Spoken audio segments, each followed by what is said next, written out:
my channel, and for those of you who are new here, my name is Yeksenia, and my channel is mostly about business strategies, finance, and lifestyle tips and tricks. If those are things that you're interested in, please continue watching.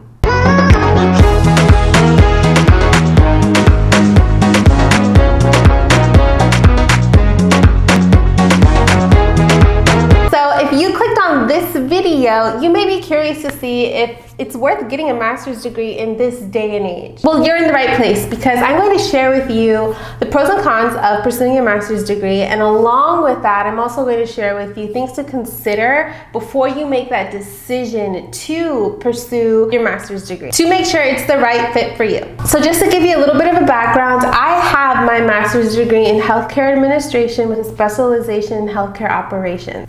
Mouthful, I know. I graduated with distinction, just saying, not that it matters really. All in all, I've personally been down this road, and if I could have done this over again, I personally would have waited, but I'll share with you the reason why towards the end of this video. So in order to get a clearer picture to see if a master's degree is clearly worth it for you, you have to understand your individual situation. I don't know it, but you do.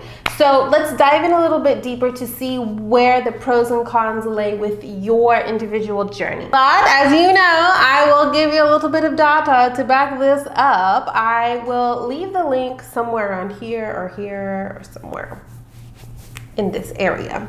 And I found a little article, like I always do, I do my research, and it states here that the National Center of Education Statistics, also known as NCES, reports that the number of master's degrees conferred in the US grew 70% between the year 2000 to 2017. The NCES projects enrollment in both master's and doctorate programs to increase by 3% by 2028. I don't know if you've noticed it yet, but if you go on Indeed.com, you'll see a lot of job requirements will require at least a bachelor's degree. If you're seeking more of a decent type of pay range, they're going to put that as a requirement. So not only do you need to get a bachelor's degree to get somewhat of a decent pay, now with this data showing that a lot of people are pursuing more so of a higher graduate degree, because there's actually a lot of pros to it. So when it comes to getting a master's degree,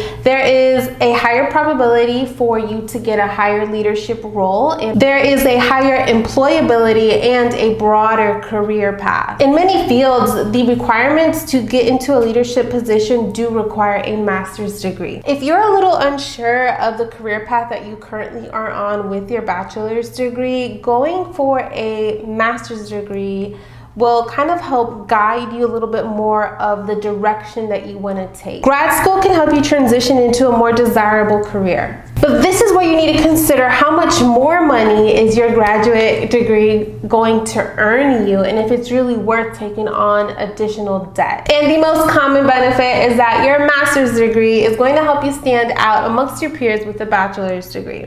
Also, depending on the field that you're going in, continued education is going to make you more of a desirable candidate for that job that you're applying for. Another pro of getting a master's degree, lo and behold, is the most common: a higher salary.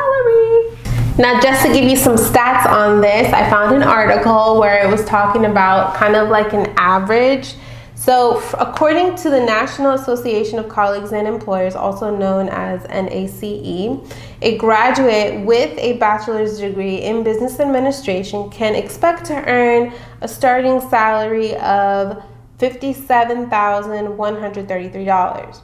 Meanwhile, a graduate with an MBA is projected to earn about $85,000. The difference is close to $2,700 from your bachelor's to your master's degree. This is just a general sum, so definitely look into the career path that you're going and really see the actual expected ranges for you. Another pro about getting a master's degree is that most likely your degree is going to require you to have hands-on experience. So this plays a key role because most graduate studies require you to start networking with more high-level professionals. This will also allow you to get get your feet wet to see this is something that you're really interested in doing. So this also ties into networking, because now you are meeting new people and building new relationships that may help you get your foot in the door when it's time. Now let's move into the cons of getting a master's degree. So don't knock me for this, but I'm just being really honest with you. First and foremost, as we all know, you are going to dive into deeper debt.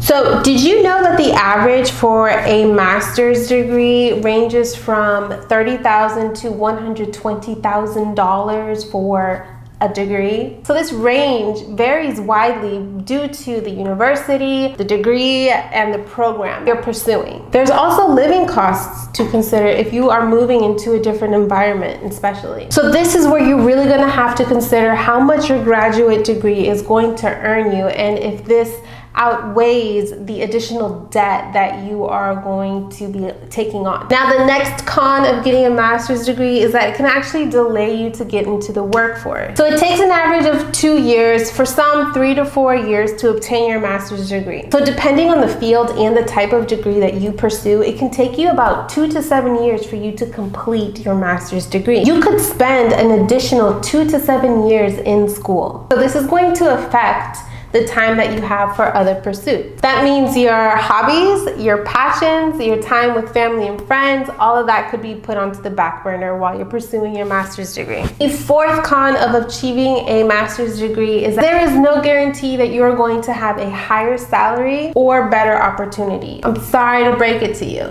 Work experience can be more valuable than a master's degree in some career fields, and you'll still have grad school debt to pay for. So for my personal experience, when I graduated from my master's degree and then I moved into a different position, the difference in pay I literally had to fight for, and it was 20 cents. So I'm just letting you know, this is my personal experience, and this is with me moving within the same company. I think that if you were to move outside of the company, you'll have more of a pay range for you to negotiate with. But if you're it's harder for you to move up in the pay scale within the company, because they will probably lowball you, especially if you're a new graduate and you don't have experience. They will probably lowball you. So I'm just letting you know. So if you have friends in the field, it's really important that you tap into them and really see their input and really seek their insight to see if they actually think that getting a master's degree is worth it for you. Because if a master's degree is not required in your field, see if this is actually really worth it for you. So a few questions to help guide you to see if a master's degree is right for you. You want to think about the upfront costs, right? So that means, how much is your grad school going to cost you? The total sum. Then you want to understand the amount of debt that you will have entirely. And then be realistic. When you graduate, how much money do you expect to earn? Because remember what happened to me, just saying. Okay, so I was in the same boat. I was like, oh, I'll get paid better, right? So no, didn't happen. I can't tell you the exact amount, the difference, because just privacy of the company, but it really wasn't that much of a difference when I graduated from my master's degree. So that's really something that you want to consider. But you know what? Just take it as a grain of salt, because that's just my personal experience. I don't want to deter you from pursuing higher education if that's what you want to do. But I just want you to have realistic expectations once you graduate, because you can do a lot more research than what I'm just saying and really dive deep to see what is more likely going to happen for your situation, where you live, in the region that you're in, and in the career field that you're going for. Look at those realistic expectations. Next, you want to think about the differences of the opportunities that are available to you once you get that master's degree, and also, is there a difference, let's say, if you didn't get the master's degree? Are those opportunities still available for you? The last but not least aspect that you want to consider before deciding if a master's degree is right for you is to see, do the employers in your career field deem it necessary to have a master's degree, or is work experience more valuable? Those are the questions that I have for you to kind of help jog your thinking process and help you make that deciding factor for you. I really hope that you enjoyed this video. I've enjoyed making it for you. I really hope that you choose the right decision for you.